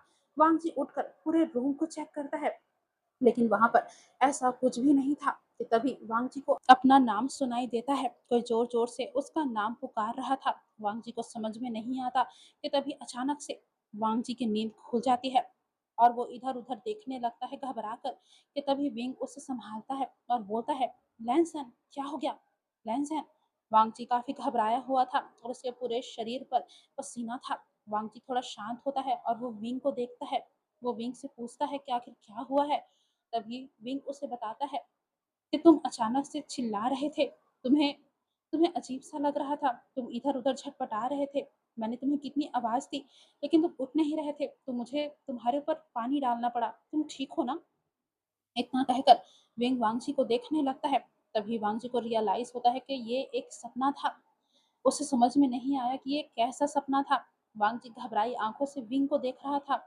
विंग भी समझ गया था कि कुछ बुरा हुआ है। विंग वांग जी को गले लगा लेता है और उसके बालों को सहलाने लगता है। वांग जी भी विंग को गले लगा लेता है और वांग जी सोचता है, अच्छा हुआ कि ये एक सपना है। वो चाहता है कि ये सपना कभी पूरा ना हो, कभी भी नहीं। और फिर वो विंग की तरफ देखता है और उससे पूछता है, तुम ठीक हो ना? जिस पर विंग मुस्कुराता है और बोलता है, हाँ मैं ठीक हूँ, लेकिन तुम्हें क्या हुआ था? जिस पर वांग जी बोलता है, कुछ नहीं विंग, शायद शायद बुरा सपना था। और फिर विंग वांग जी को पानी देता है और उसके पसीने को पोंछता है और फिर वो अपने बेड की तरफ जा रहा होता है कि वांग जी बोलता है, विंग मेरे पास ही आ जाओ। जिस पर विंग बोलता है, वांगजी अगर तुम्हारे हाथों में फिर से चोट लग गई तो? जिस पर वांगजी बोलता है, नहीं लगेगी, मैं ध्यान रखूंगा, मेरे पास आओ। ऐसा कहकर वांगजी लेट जाता है और विंग वांगजी के बगल में लेट जाता है। वांगजी विंग का सिर अपने सीने में रख लेता है और वो विंग के फ्रेग्रेंस को स्मेल करने लगता है। और फिर थोड़ी देर बाद विंग सो चुका था, लेकिन वांगजी जग रहा था, क्योंकि वो भयानक सीन उसे अभी भी याद था। उसने ऐसे विंग को देखा था जिसे वो कभी नहीं देखना चाहता था। कुछ देर सोचने के बाद वांगजी भी सो जाता है। विंग और वांगजी दोनों सो रहे थे आराम से, लेकिन वांगजी का ये सपना वाकई में बहुत ज्यादा भयानक था। अब हम सुबह का सीन देखते हैं। होटल की खिड़की से धूप कमरे में आ रही थी। तभी विंग की आँख खुली। जैसे ही उसकी आँख खुली, वो एक पल के लिए डर गया। उसे लगा कि वो उसी फ़ॉरेस्ट में है और उसने अपनी आँखें बंद कर ली। फिर उसने फिर से अपनी आँखें खोली तो उसने कमरा देखा और सीलिंग देखी। कमरे की दीवारें नॉर्मल व्हाइट कलर में थी। तब विंग को रियलाइज़ हुआ कि वो फ़ॉरेस्ट में नहीं है, वो होटल में है, वो उस फ़ॉरेस्ट से बाहर है। फिर उसने अपने बगल में देखा, जहाँ लैन वांगजी सो रहा था। ये ब्यूटीफुल मॉर्निंग, ये इतनी नॉर्मल, इतनी पीसफुल थी। उसने पिछले 4 दिनों से ऐसी पीसफुल मॉर्निंग नहीं देखी थी। वहीं लैन वांगजी का चेहरा नींद में थोड़ा अलग था। वो लाइंस जो उसके फॉरहेड पर तनाव से रहती थी, आज वो नहीं थी। विंग ने उसे देखा काफी लंबे समय तक। ये इंसान, इस इंसान के लिए वो कुछ भी कर सकता था। ये उसका प्यार था। तभी लैन वांगजी की पलकें हिली और उसने अपनी आंखें खोली। उसकी पहली नजर सीधे विंग पर पड़ी और विंग उसे देखकर मुस्कुराया। Good morning. ठीक से सोए? हाँ विंग, मैं ठीक से सोया। और तुम? पहली बार 4 दिनों में सच में मैं ठीक से सोया हूँ। मुझे अच्छा लगा वांगजी। वांगजी ने उसे देखा और बोला, ये तो अच्छी बात है। फिर विंग ने उसके बैंडेज वाले हाथ की तरफ देखा और पूछा, क्या तुम्हें दर्द हो रहा है? नहीं विंग, थोड़ा सा। इतना थोड़ा सा? बस इतना कि मैं उसे सह सकता हूँ। लैंसन, तुम हमेशा ऐसे ही बोलते हो और मुझे बताते नहीं। विंग। क्या विंग? हाँ क्या? मेरा मतलब है कि इतना दर्द है कि मैं उस दर्द को संभाल सकता हूँ। मैं ड्रामा नहीं कर रहा हूँ। तभी विंग ने उसे घूरा और विंग ने बोला, तो तुम मुझे ड्रामा क्वीन बोल रहे हो? हाँ। नहीं विंग, बस मैं ठीक हूँ। विंग ने वांगजी को देखा। फिर वो उठा और बोला, मैं नाश्ता लेकर आता हूँ। जिस पर वांगजी ने विंग को रोकते हुए बोला, तुम रुको, मैं लेकर आता हूँ। लेकिन विंग वो खड़ा हो गया था। उसने बोला, नहीं लैंजैन, मैं लेकर आता हूँ। तुम यही रहो, हाथों को रेस्ट दो, समझे? जिस पर वांगजी ने और कुछ नहीं कहा। वो करना तो चाहता था, लेकिन विंग उसे देख रहा था और ये उसका ऐसा देखना था जिसमें वो एक शब्द में बोल रहा था कि मेरी बात मानो, अगर नहीं माने तो हाथ पैर तोड़ दूंगा। पर ये वांगजी समझ गया था, तो वांगजी चुप हो गया था। विंग उस रूम से निकला और वांगजी ने सीलिंग को देखा। उसके चेहरे पर बहुत हल्की सी वार्मथ आई। विंग वो विंग का चेहरा देखकर उठा था, इसलिए उसका दिन आज अच्छा जाने वाला था। वांगजी अपनी आंखें बंद किए हुए था कि तभी उसे एक ठंडी हवा का झोंका महसूस हुआ और उसे कल का वो सपना याद आ गया। जैसे ही वांगजी को वो सपना याद आया, वांगजी के पूरे शरीर में एक डर सा फैल गया। वांगजी उसने अपनी आंखें खोली और इस वक्त उस रूम में रोशनी थी, लेकिन ऐसा लग रहा था कि ये रूम पूरी तरीके से अंधेरे में डूबा हुआ है। वांगजी खुद को संभालता है। वो जानता था कि ये सब रियल नहीं है। उसने इतना कुछ देखा है कि ये सब तो उसके साथ होना ही था, लेकिन वो जानता था कि वो खुद को संभाल लेगा और हुआ भी ऐसा ही। अब हम डाइनिंग रूम का सीन देखते हैं। नाश्ते पर सब आए हुए थे। पहली बार उन 4 दिनों के बाद एक टेबल पर सभी नाश्ता कर रहे थे। ये होटल का नाश्ता था, सिंपल ब्रेड और एग्स, साथ में टी। लेकिन वहाँ का एटमॉस्फेयर वो पहले दिन जैसी नहीं थी। वो हल्की, केयर फ्री एनर्जी वो उन लोगों में नहीं थी, लेकिन कुछ था, एक वार्मथ जो मुश्किल से गुजरने के बाद आती है। सभी एक दूसरे को देख रहे थे। तभी निये हुसैन ने अपनी प्लेट में से एग का एक पीस निये मिंजू की प्लेट में डाल दिया। बिना देखे निये मिंजू ने उसे देखा। निये हुसैन आगे देख रहा था जैसे कुछ हुआ ही नहीं है। निये मिंजू ने वो पीस खा भी लिया। जियांग चैंग ने टी का कप उठाया और पहला घूंट लिया और बोला, ये यानली दीदी वाली नहीं है, ठीक ठाक ही है।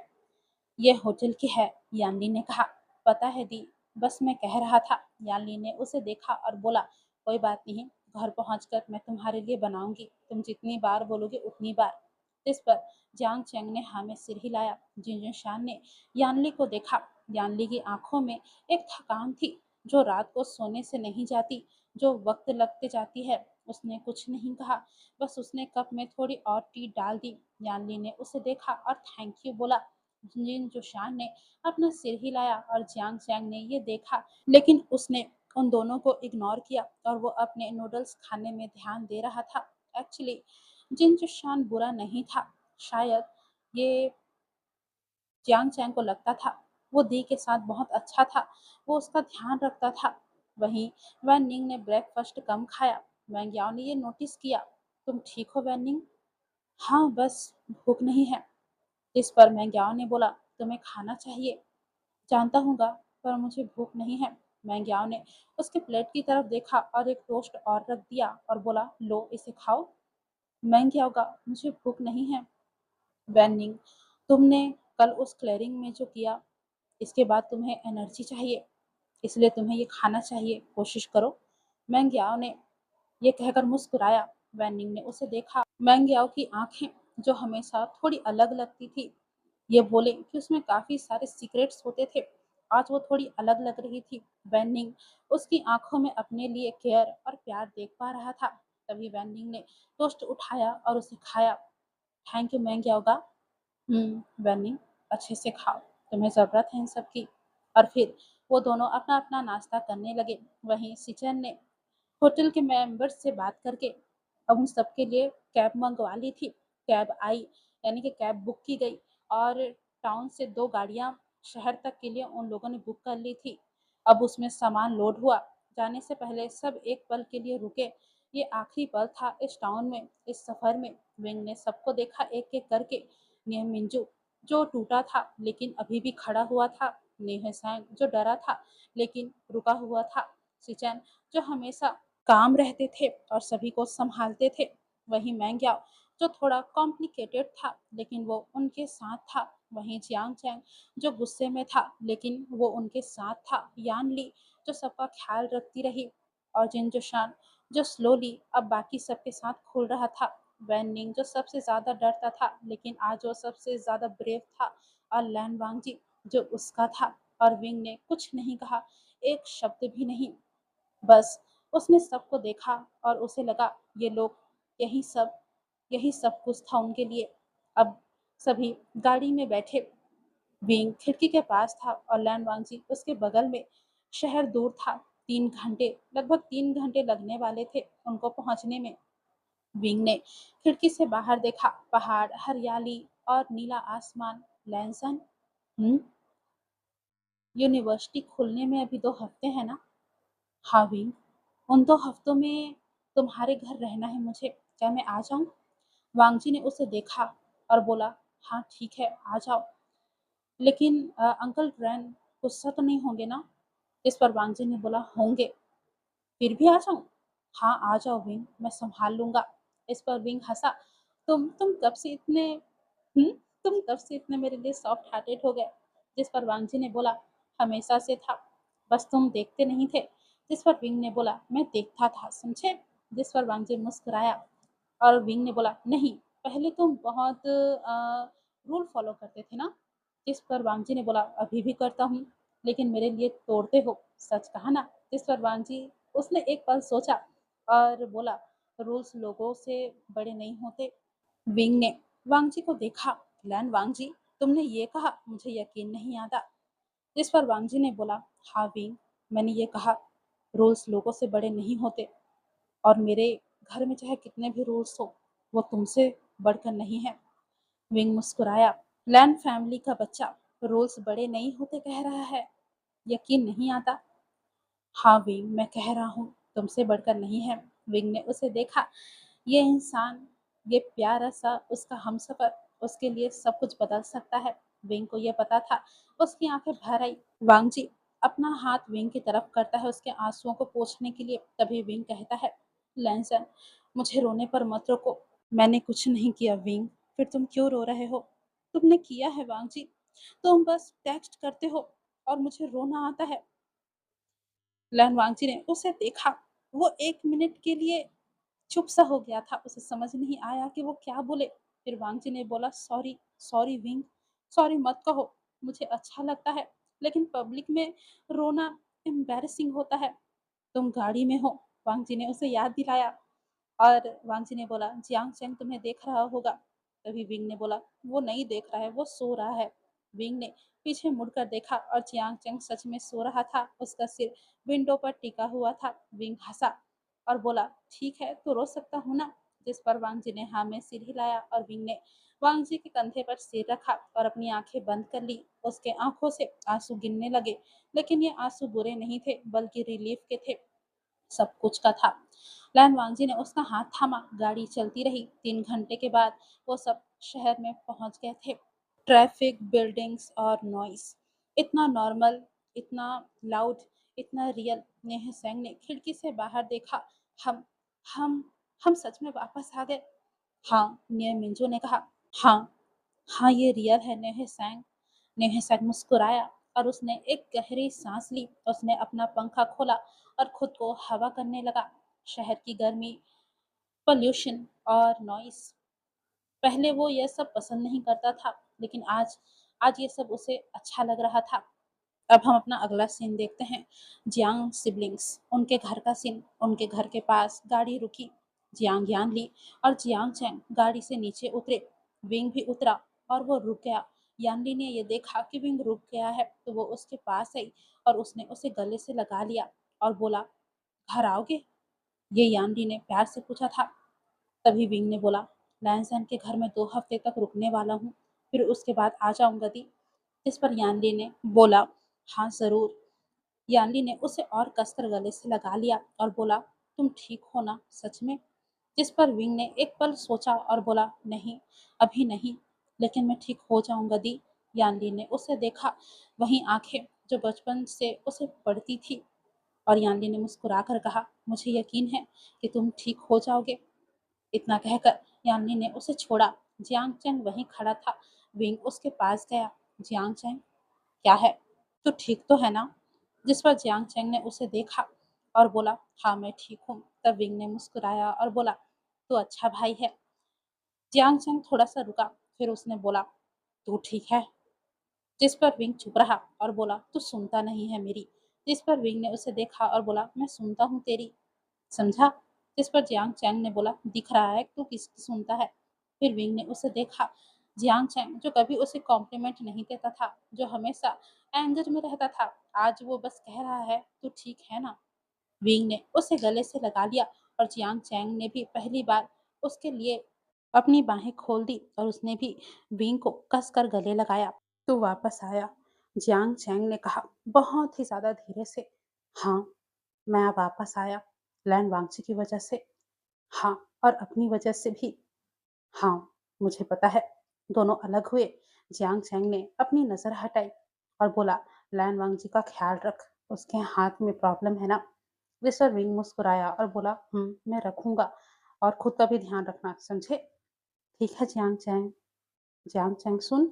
पर जियांग चैंग ने अपनी नजरें हटाई और बोला, जा, गाड़ी वेट कर रही है। विंग मुस्कुराया और हाँ बोलकर वो गाड़ी की तरफ चला गया। जियांग चैंग, वो उसकी पीठ देख रहा था। जियांग चैंग ने सोचा, वो जिंदा है, वो यहाँ है उसके सामने और ठीक है। यही उसके लिए काफी था। वो खुश था कि उसका भाई जिंदा है।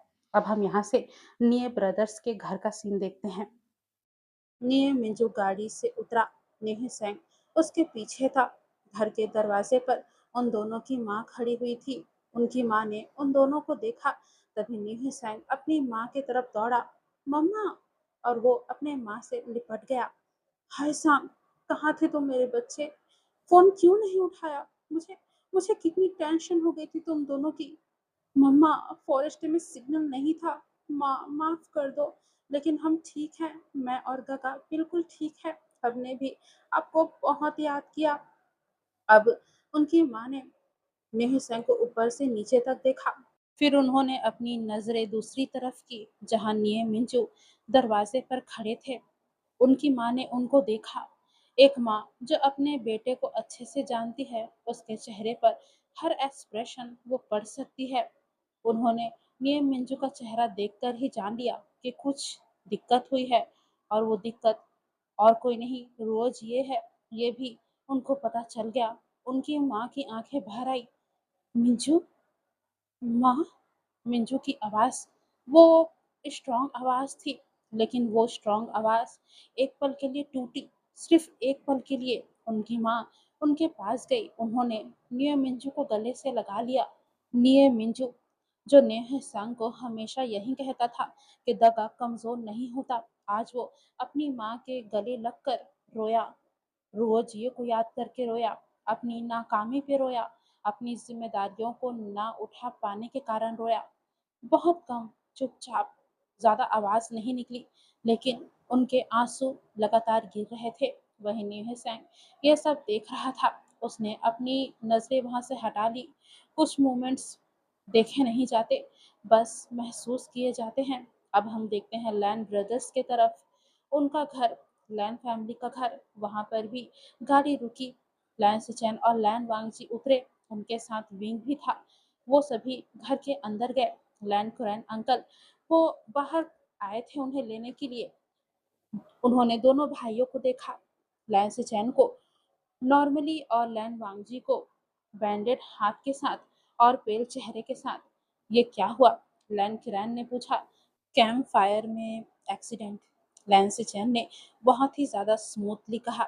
लैन किरैन ने देखा, उसे बिलीव नहीं हुआ, लेकिन फिलहाल उन्होंने आगे कुछ नहीं पूछा। फिर उन्होंने विंग को देखा। विंग ने नर्वसली अपना हाथ हिलाया। Hello uncle. लैन किरैन ने उसे देखा और कुछ समय तक वहां पर शांति छाई रही। फिर अंकल किरैन ने कहा, अंदर आओ। विंग ने लैन वांगची को देखा और लैन वांगची ने बहुत ही ज्यादा छोटा, यानी कि इतना छोटा कि सिर्फ विंग देख सके, अपना सिर हिलाया और ठीक है कहा। वो तीनों अंदर गए। अब रात का हम समय देखते हैं। लैन फैमिली का घर।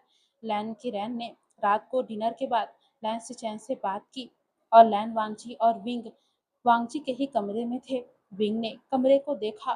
कमरा साफ, सिंपल था। हर चीजें उनकी जगह पर रखी हुई थी, बिल्कुल लैन वांगची के जैसा। तुम्हारा कमरा तो बिल्कुल तुम्हारे जैसा है। हम्म, कोई मैस नहीं। मेरे कमरे में तो हमेशा कुछ न कुछ चीजें बिखरी होती है। मैं जानता हूँ विंग, तुम आए हो तो मैस हो ही जाएगा। ठीक है, कोई बात नहीं, मैं साफ कर लूंगा। तभी विंग ने वांगची को देखा और बोला, सच में ठीक है ना? इस पर वांगची ने कहा, तुम हो तो सब ठीक है विंग। तभी विंग ने सीलिंग को देखा और कहा, ये इंसान भी ना हमेशा ऐसी बातें करता है कि मेरा दिल धड़क उठता है। लैंसैन, हम्म, अंकल वो कुछ पूछेंगे ना? शायद विंग, कुछ कहा नहीं जा सकता। मैं क्या बताऊंगा? तभी लैन वांगजी ने सोचा और बोला, सच। हम सच बताएंगे, पूरा सच बता देंगे। हाँ विंग, पूरा सच बता देंगे। लैंसन, क्या वो हमारी बातों पर बिलीव करेंगे? नहीं, मुझे नहीं लगता कि वो बिलीव करेंगे। तो तो क्या बताना ठीक होगा? हाँ विंग, तो भी हमें सच बताना ही चाहिए। ये अंकल पर डिपेंड करता है कि वो हमारी बातों को मानते हैं या नहीं मानते। तभी विंग ने उसे देखा। लैन वांगजी जो कभी झूठ नहीं बोलता था, उसकी बात उसे ठीक लग रही थी। ठीक है वांगजी, तुम जो बोल रहे हो हम वही करेंगे। वांगजी ने भी हामी में सिर भरा। अब अगली सुबह लैन किरैन ने विंग को बुलाया स्टडी रूम में। विंग अंदर आया। लैन किरैन ने उसे देखा। आओ विंग, बैठो। विंग बैठ गया। वो थोड़ा नर्वस था। तभी अंकल ने विंग से कहा, विंग, क्या हुआ था? मुझे सच जानना है और तुम मुझे सारा सच बताओगे। तभी विंग ने एक पल सोचा। उसे वांगजी की बात याद आई। वांगजी ने कहा था कि अगर अंकल पूछे तो बिना किसी हिचकिचाहट के उन्हें सच बता देना। विंग ने भी अंकल को बिना किसी डाउट के सारा सच बता दिया, पूरा का पूरा। वो फॉरेस्ट, डुप्लीकेट्स, शैडोज, रोज ये, वो पत्थर, सब कुछ ए टू जेड। अंकल किरैन चुपचाप सारी बातें सुनते रहे। जब विंग ने अपनी बातें खत्म की, तब उन दोनों के बीच एक गहरी शांति फैली हुई थी। फिर उसके बाद अंकल ने विंग से पूछा, और वांगजी का हाथ, उसके बारे में क्या जानते हो? तभी विंग ने बोला, उसने मुझे बचाया था उन शैडोज से, जिसके कारण उसके हाथ का ये हाल है। विंग की बात सुनकर किरण ने उसे देखा और बोला, ये तुम्हारी वजह से है? जी अंकल, ये मेरी वजह से है। तुमने ये ट्रिप प्लान किया था? हाँ अंकल, मैंने प्लान किया था। तुम जानते थे कि ये डेंजरस था फिर भी? जिस पर विंग ने बोला, नहीं नहीं अंकल, अगर मैं जानता होता तो वहां कभी नहीं जाता। विंग ने हॉनेस्टली कहा, मैंने वैन निंग की वार्निंग को इग्नोर किया। यही मेरी सबसे बड़ी गलती थी और रोज़ ये उन्होंने मेरी गलती की कीमत चुकाई है। जैसे ही विंग ने ये कहा, वहाँ पर सन्नाटा छा गया। लैन किरैन ने विंग को अच्छे से देखा। ये लड़का जो हमेशा बहुत ज़्यादा बोलता था, आज एकदम सीधे बोल रहा है। कोई एक्सक्यूज़ नहीं और कोई जस्टिफाई नहीं। वांग जी ने ये तुम्हारे लिए किया? जी अंकल, तुम्हें पता है उसने तुम्हारे लिए ये क्यों किया? विंग ने उनकी आंखों में देखा और बोला, जी मुझे पता है। और तुम्हारा क्या मानना है? मैं मैं मैं उससे, इतना कहकर विंग थोड़ा रुका, फिर क्लियरली कहा, मैं उससे बहुत प्यार करता हूँ अंकल। लैंडग्रैन ने विंग को देखा। एक लंबे साइलेंस के बाद उन्होंने विंग पर से अपनी नजरें हटाई और बोला, वांग जी, उसे गलत लोगों की आदत है। लैंडग्रैन ने काफी रूडली कहा था। अंकल ऐसा नहीं है। रुको, मेरी बात अभी खत्म नहीं हुई है। तुम्हें मेरी बात अच्छे से सुननी चाहिए। जी अंकल, मुझे माफ कर दीजिए। हम्म मैंने कहा कि वांगची को गलत लोगों की आदत है, लेकिन तुम शायद उतने गलत नहीं हो जितना मैं सोचता था। विंग ने उन्हें देखा। ये लैंड किरैन के मुंह से निकला था। ये बहुत बड़ी बात थी। अंकल ने उसे कॉम्प्लीमेंट दिया था। फिर उसने कहा, जाओ, तुम जा सकते हो यहाँ से। जैसे ही अंकल ने ये कहा, विंग उठ गया और वो दरवाजे के पास पहुंचा। विंग, रुको। जी जी अंकल, अगली बार किसी भी फॉरेस्ट में जाने से पहले अच्छे से उस जगह को सर्च कर लेना, वहाँ कोई खतरा ना हो, समझे? तभी विंग ने मुड़कर किरैन को देखा। लैंड किरैन पेपर देख रहे थे और उसकी तरफ वो नजर नहीं किए हुए थे। विंग हल्का सा मुस्कुराया और उसने जी अंकल कहा, फिर वो वहां से निकल गया। वो रूम के बाहर आया। लैंड वांगजी कॉरिडोर में खड़ा था।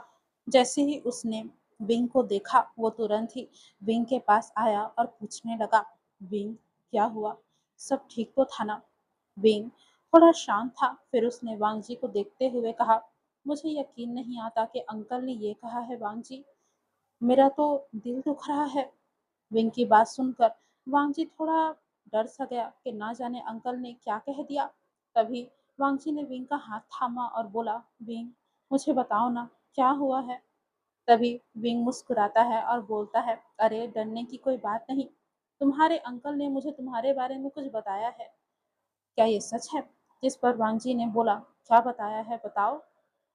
विंग कहता है, उन्होंने कहा कि तुम्हें गलत लोगों की आदत है, लेकिन मैं उतना गलत उन्हें नहीं लगता।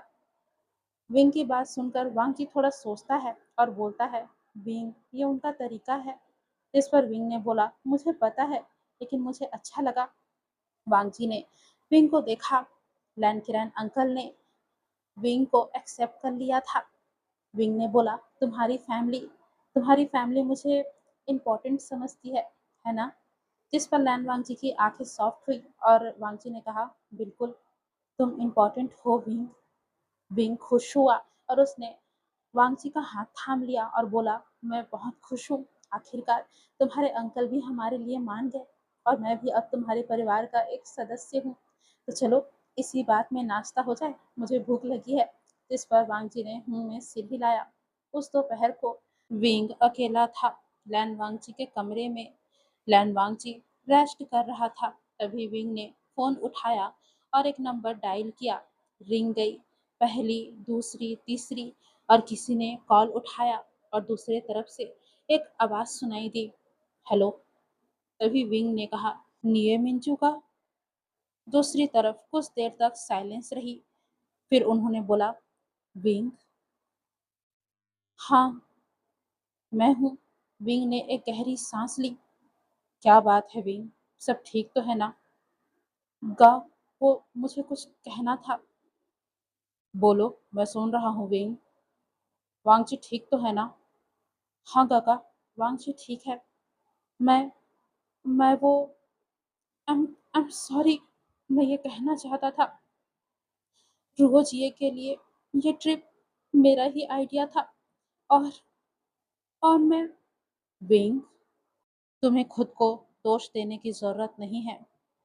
नहीं गा, मुझे बोलने दीजिए। प्लीज़ सुनिए, प्लीज़ मेरी बात सुनिए। मैं जानता हूँ सॉरी काफ़ी नहीं है, लेकिन मुझे ये कहना था। मुझे वार्निंग की वार्निंग सुननी चाहिए थी। मैंने वो नहीं सुना और रोज़ ये वेंग ये मिंजू की आवाज़ नॉर्मल लग रही थी, लेकिन उसमें कुछ था। ने मिंजू रुका और बोला, विंग, रुको, मेरी बात सुनो। तुम्हारी गलती थी। हाँ, तुम्हारी गलती थी कि तुमने वैन निंग की वार्निंग को इग्नोर किया। वो गलत था। हाँ गा, मैं जानता हूँ कि वो गलत था, लेकिन रेंजिए की आत्मा फ्री है। ये तुम्हारी वजह से भी है। तुम गए थे, तुमने मदद की थी, तुमने उसकी सोल को आज़ाद किया है। इसलिए मैं नहीं मानता कि इसमें तुम्हारी और कोई गलती है। लेकिन लेकिन मिंजू का और एक बात हुई। ये कहते वक्त उनकी आवाज़ थोड़ी भारी हुई। रैंजिए, वो हँसती थी हमेशा, हर चीज़ में। अगर वो यहाँ होती तो वो तुमसे बहुत झगड़ा करती और फिर हँसती और कहती कि सब भूल जाओ और आगे बढ़ो। जैसे ही निये मिंजू ने यह कहा, विंग की आंखें भर आई। निये मिंजू का मैं मैं विंग, गिल्ट रखो, ठीक है। वो याद दिलाएगी कि जिम्मेदारी क्या है, लेकिन उसमें डूबो नहीं। रेंजिए, उसे ये पसंद नहीं होता और मैं नहीं चाहता कि तुम ये करो। जो हुआ सो हुआ, आगे बढ़ो। जैसे ही निये मिंजू ने कहा, दोनों तरफ साइलेंस छा गई और फिर विंग ने कहा, ठीक है, ठीक है का, मैं कोशिश करूंगा। ये कहते वक्त विंग की आवाज़ कांप रही थी। फिर निये मिंजू ने कहा, तुम ठीक हो जाओगे, सब ठीक है, समझे, खुद को संभालो। जिस पर विंग ने बोला, और आप, क्या आप ठीक हैं? जिस पर निये मिंजू कुछ देर के लिए रुका, फिर बोला, हाँ विंग, मैं ठीक हूँ, लेकिन ये नहीं कह सकता कि पूरी तरीके से ठीक हूँ। मुझे वक्त लगेगा, लेकिन हाँ, मैं खुद को संभाल लूंगा। और मैं यही चाहूंगा कि तुम भी खुद को संभालो। उसके बाद उन दोनों की कॉल खत्म हुई। विंग ने फोन रखा, अपने आंखों से आंसू पोंछे। फिर वो खिड़की के बाहर देख रहा था। आसमान नीला था, खूबसूरत था। विंग ने सोचा, रंजिए जहां भी हो, वो शांत हो। उस रात जियांग यानली ने घर पर खाना बनाया। जिनजो शान भी घर में आया था, क्योंकि उसे इनविटेशन मिला था। जियांग चैंग ने डोर खोला था। दोनों एक पल एक दूसरे को देखते रहे। फिर जियांग चैंग ने जिनजो शान को अंदर बुलाया। जिनजो शान अंदर गया। यानली किचन में ही थी। जो शान बैठो, खाना बस होने ही वाला है, यानली ने कहा। इस पर जिशान ने कहा, क्या मैं तुम्हारी कोई हेल्प कर दूं? इस पर यानली मुस्कुराई और बोली, नहीं नहीं, सारा काम हो ही गया है, तुम बैठो, मैं आती हूँ। और जिनजुशान बैठ गया। जियांग चैंग उसके सामने ही बैठा हुआ था। उन दोनों के बीच में ऑकवर्ड साइलेंस था। क्या तुम चाय लेना चाहोगे? जियांग चैंग ने पूछा। जिनजुशान ने 1 मिनट जियांग चैंग को देखा, फिर उसने बोला, हाँ क्यों नहीं, मैं लेना चाहूंगा। फिर जियांग चैंग उठा और किचन की तरफ गया। उसने खुद अपने हाथों से चाय बनाई और जिनजुशान को दी। जिनजुशियान ने चाय ली और जियांग चैंग को थैंक यू कहा। जियांग चैंग ने में जवाब दिया। दोनों चुप रहे। उनके बीच साइलेंस था, लेकिन वो साइलेंस पहले जैसा अजीब नहीं था। वहाँ बस दो लोग थे जो एक दूसरे को समझने की कोशिश कर रहे थे। दोनों के बीच पहले जैसा भारी दबाव नहीं था। वो पहले से हल्का महसूस कर रहे थे और कंफर्टेबल भी लग रहे थे। धीरे धीरे वो सभी फिर डाइनिंग टेबल पर आए और अब उन सभी का डिनर चल रहा था। यानली ने वो खाना बनाया था जो विंग को बहुत ज्यादा पसंद था। आशियन नहीं है यहाँ पर, जियांग चैंग ने कहा। मुझे पता है, उसके लिए बनाया है। वो यहाँ नहीं है, लेकिन जब वो आएगा तब वो खाना खा लेगा। यानली की बात सुनकर जियांग चैंग ने उसे देखा और बोला, दीदी आप ठीक तो हो ना? इस पर यानली ने जियांग चैंग को देखा और बोला, नहीं, मैं अभी ठीक नहीं हूँ, लेकिन यहाँ हूँ, खाना बना रही हूँ, यही मेरे लिए काफ़ी है अभी। दीदी, आचिंग, उन्होंने उसे देखा और बोला, आचिंग, क्या तुम ठीक हो? इस पर जियांग चैंग ने अपनी प्लेट रख दी और बोला, नहीं, मैं भी ठीक नहीं हूँ, लेकिन मैं कोशिश कर रहा हूँ कि मैं उन सभी चीज़ों को भूल जाऊँ। हाँ, ये अच्छी बात है, तुम जल्दी ही भूल जाओगे, मुझे तुम पर यकीन है। वहीं जिनजुशियान चुपचाप उन दोनों की बातों को सुन रहा था। तभी यानली ने जिनजुशियान को देखा और बोला, तुम, क्या तुम ठीक हो? जिनजुशियान ने उसकी आंखों में देखा और बोला, नहीं, मैं भी ठीक नहीं हूँ। लेकिन इतना कहकर वो रुक गया और फिर बोला, लेकिन यहाँ हूँ, यही मेरे लिए काफ़ी है और मैं भी जल्दी ठीक हो जाऊंगा। फिर यानली ने उसे देखा। जिनजुशान ने उन्हीं के वर्ड्स उन्हें वापस किए थे। ये देखकर यानली मुस्कुराई पहली बार उस दिन। ये उसकी रियल स्माइल थी। यानली ने बोला, हाँ, हम सब यहाँ हैं, जिंदा हैं और एक दूसरे के साथ हैं, यही काफ़ी है और हम जल्दी ही उस चीज़ को भूलकर आगे निकल जाएंगे। जिस पर जिनजुशियान और जियांग चेंग ने भी हामी भरी और उन तीनों ने मिलकर अपना डिनर एंजॉय किया। अब हम रात का सीन देखते हैं। लैन वांगची का कमरा। विंग छत को देख रहा था। लैन वांगची उसके बगल में था। लैनसेन, ये सब जो हमारे साथ हुआ है, क्या वो हमें हमेशा याद रहेगा? रोज ये, वो रातें, वो सब? लैनसेन, मुझे डर है कि हम कभी इसे भूल नहीं पाएंगे और ये डर हमेशा हमारे साथ रहेगा। विंग की बात को सुनकर वांगजी ने उसे देखा और बोला, हो सकता है कि ये हमारे साथ रहे विंग, लेकिन वक्त के साथ साथ वो यादें धुंधली पड़ती जाएंगी और एक दिन हम उसे भूल जाएंगे। हो सकता है शायद पूरी तरीके से ना भूल पाए, लेकिन उन यादों पर हम काबू पा सकते हैं।